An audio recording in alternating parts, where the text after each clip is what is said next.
राष्ट्रवादी काँग्रेसच्या दोन्ही गटांच्या विलीनीकरणाच्या चर्चेला आता दिल्ली कनेक्शन मिळालंय। दोन्ही राष्ट्रवादींचे बडे नेते दिल्लीत दाखल झालेत। त्यातच शरद पवार गटाच्या खासदारांनी पंतप्रधान मोदींची भेट घेतली। जवळपास अर्धा तास झालेल्या भेटीमध्ये राज्यातील विविध प्रश्नांवर चर्चा झाल्याचं सांगितलं जात आहे। मात्र या भेटीच्या पार्श्वभूमीवर राष्ट्रवादीच्या विलीनीकरणाच्या चर्चेला पुन्हा उधाण आलंय। सुनेत्रा पवार आणि पार्थ पवार या चर्चांपासून अनभिज्ञ असल्याचंही बोललं जात आहे। त्यामुळे दिल्लीत नेमकं काय चाललंय आणि राष्ट्रवादीच्या दोन्ही गटांच्या राजकीय समीकरणात काही मोठा बदल होणार आहे का, या उत्तरांचा आढावा घेणारा हा रिपोर्ट पाहूयात। राष्ट्रवादीच्या राजकारणात पुन्हा एकदा दिल्लीकडे सगळ्यांचं लक्ष गेलंय। दोन्ही राष्ट्रवादीचे बडे नेते दिल्लीत दाखल झालेत आणि त्यातच शरद पवारांच्या खासदारांनी पंतप्रधान नरेंद्र मोदींची भेट घेतली आहे। या सगळ्या घडामोडींमुळे विलीनीकरणाच्या चर्चेला पुन्हा हवा मिळाली आहे। मात्र या सगळ्यात विलीनीकरणाच्या चर्चेपासून सुनेत्रा पवार आणि पार्थ पवारच अनभिज्ञ असल्याची सूत्रांची माहिती आहे। त्यामुळे दिल्लीत काहीतरी मोठं शिजतंय का, हा सवाल आता राजकीय वर्तुळात चर्चेत आलाय। पवारांच्या खासदारांनी पंतप्रधान मोदींची भेट घेतली। मोदी आणि खासदारांमध्ये जवळपास अर्धा तास चर्चा झाली। राज्यातील विविध प्रश्नांवर खासदारांची मोदींशी चर्चा। महात्मा फुले सावित्रीबाई फुलेंना भारतरत्न देण्याची मागणी, तुकडोजी महाराज अण्णाभाऊ साठे यांना सुद्धा भारतरत्न द्यावा अशी मागणी करण्यात आली। नवी मुंबई विमानतळाला दिबा पाटलांचं नाव द्यावं ही सुद्धा मागणी केली गेली। उजनीतून बीड जिल्ह्यासाठी पाणी देण्याची मागणी, पुणे नाशिक रेल्वे मार्गाचाही मुद्दा उपस्थित करण्यात आलाय। मोदींकडून पवारांच्या प्रकृतीची विचारपूस करण्यात आली।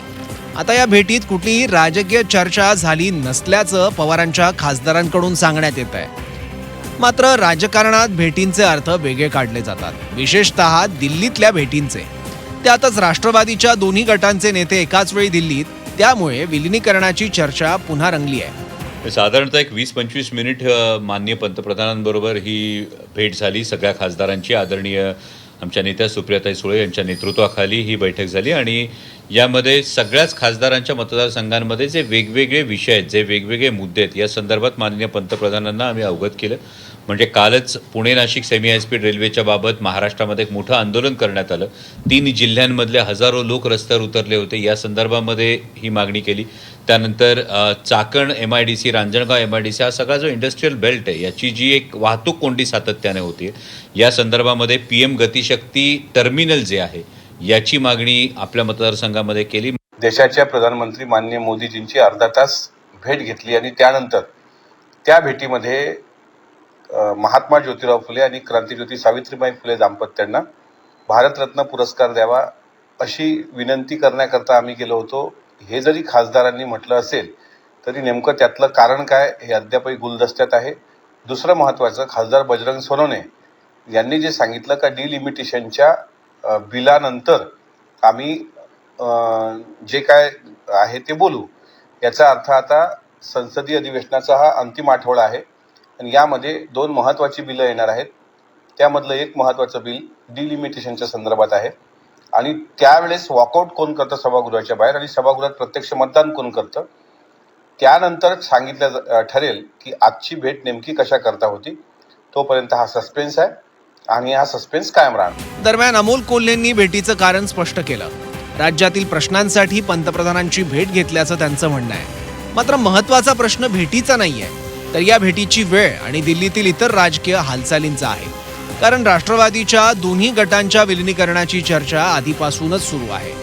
आता या चर्चेला दिल्लीतल्या घडामोडींची जोड मिळाली आहे। या भेटीवरून महाविकास आघाडीच्या नेत्यांकडून सुद्धा प्रतिक्रिया येऊ लागल्या आहेत।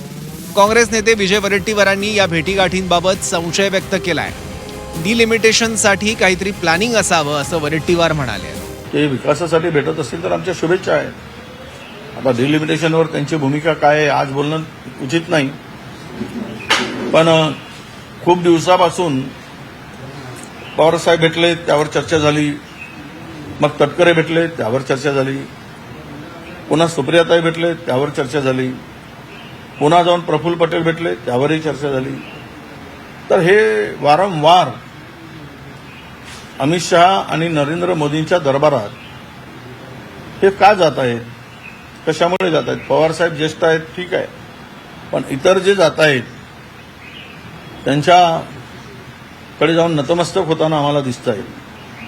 याचा अर्थ काहीतरी आतून शिजलेलं असावं आणि त्यातून मला वाटतं की पुढच्या डिलिमिटेशनसाठी काही प्लॅनिंग असावी. मला वाटत नाही की माननीय पवार साहेबांच्या नेतृत्वाखालचा राष्ट्रवादी काँग्रेस पक्ष कोणत्याही परिस्थितीमध्ये इंडिया ब्लॉकच्या विरोधात जाऊन भूमिका घेतील किंवा एनडीएला मदत करतील अशी भूमिका घेतील असं मी खात्रीनं सांगतो. मला वाटत नाही. पण राजकारणात फक्त भेटी महत्वाच्या नसतात, तर भेटींची वेळ म्हणजेच टायमिंग सुद्धा महत्वाचं असतं. आणि सध्या दिल्लीमध्ये एकाच वेळी राष्ट्रवादीच्या दोन्ही गटांच्या हालचाली सुरू आहेत. त्यामुळे विलिनीकरणाच्या चर्चेनं पुन्हा जोर धरलाय. भाजपकडून सुद्धा या भेटीवर फारसं आश्चर्य व्यक्त केलेलं नाहीये. मोदी देशाचे पंतप्रधान असल्याने त्यांना कुणीही भेटू शकतं असं मुख्यमंत्र्यांनी म्हटलं. मात्र दिल्लीतील राजकीय गाठीभेटींवरून अनेक तर्कवितर्क सुरू झाले आहेत. आमदारांनी मुख्यमंत्र्यांना भेटावं यात विशेष काय? आमदार मुख्यमंत्र्यांना भेटणारच. दिल्लीत अधिवेशन सुरू असताना खासदारांनी त्यांच्या प्रश्नासाठी, मतदारसंघातल्या प्रश्नासाठी प्रधानमंत्र्यांना भेटणं किंवा गृहमंत्र्यांना भेटणं याच्यामध्ये आश्चर्य वाटावं असं काय? प्रधानमंत्र्यांना एकत्र जाऊन यासाठी भेटावं लागतं आहे की प्रधानमंत्री संसदेमध्ये येत नाहीत भेटण्यासाठी, गृहमंत्री संसदेमध्ये येत नाहीत. पूर्वी ते यायचे. तुम्ही जाणार भेटायला?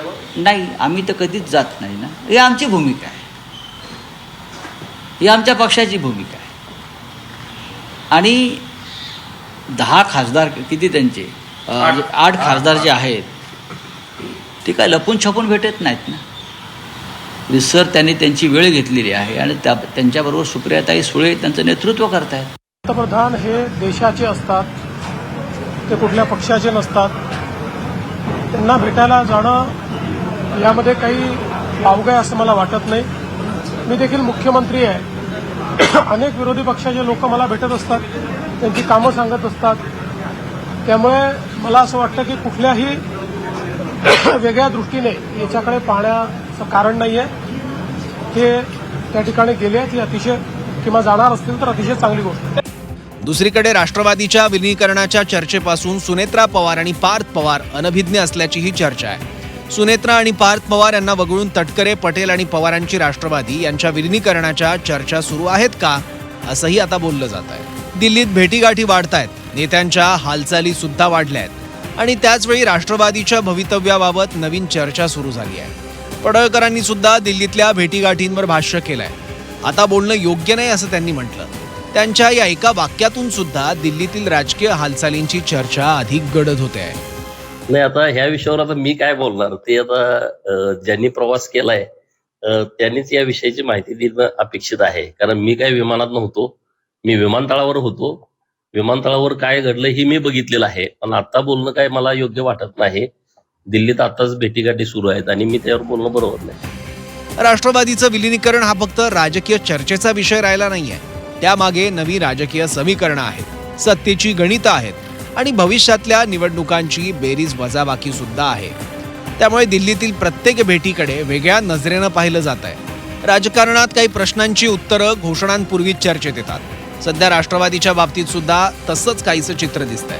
दिल्लीतल्या भेटींचे धागे राष्ट्रवादीच्या विलिनीकरणाच्या चर्चेशी जोडले जात आहेत आणि म्हणूनच दिल्लीतल्या हालचाली आता महाराष्ट्राच्या राजकारणाच्या केंद्रस्थानी आल्या आहेत. ब्युरो रिपोर्ट, झी 24 तास.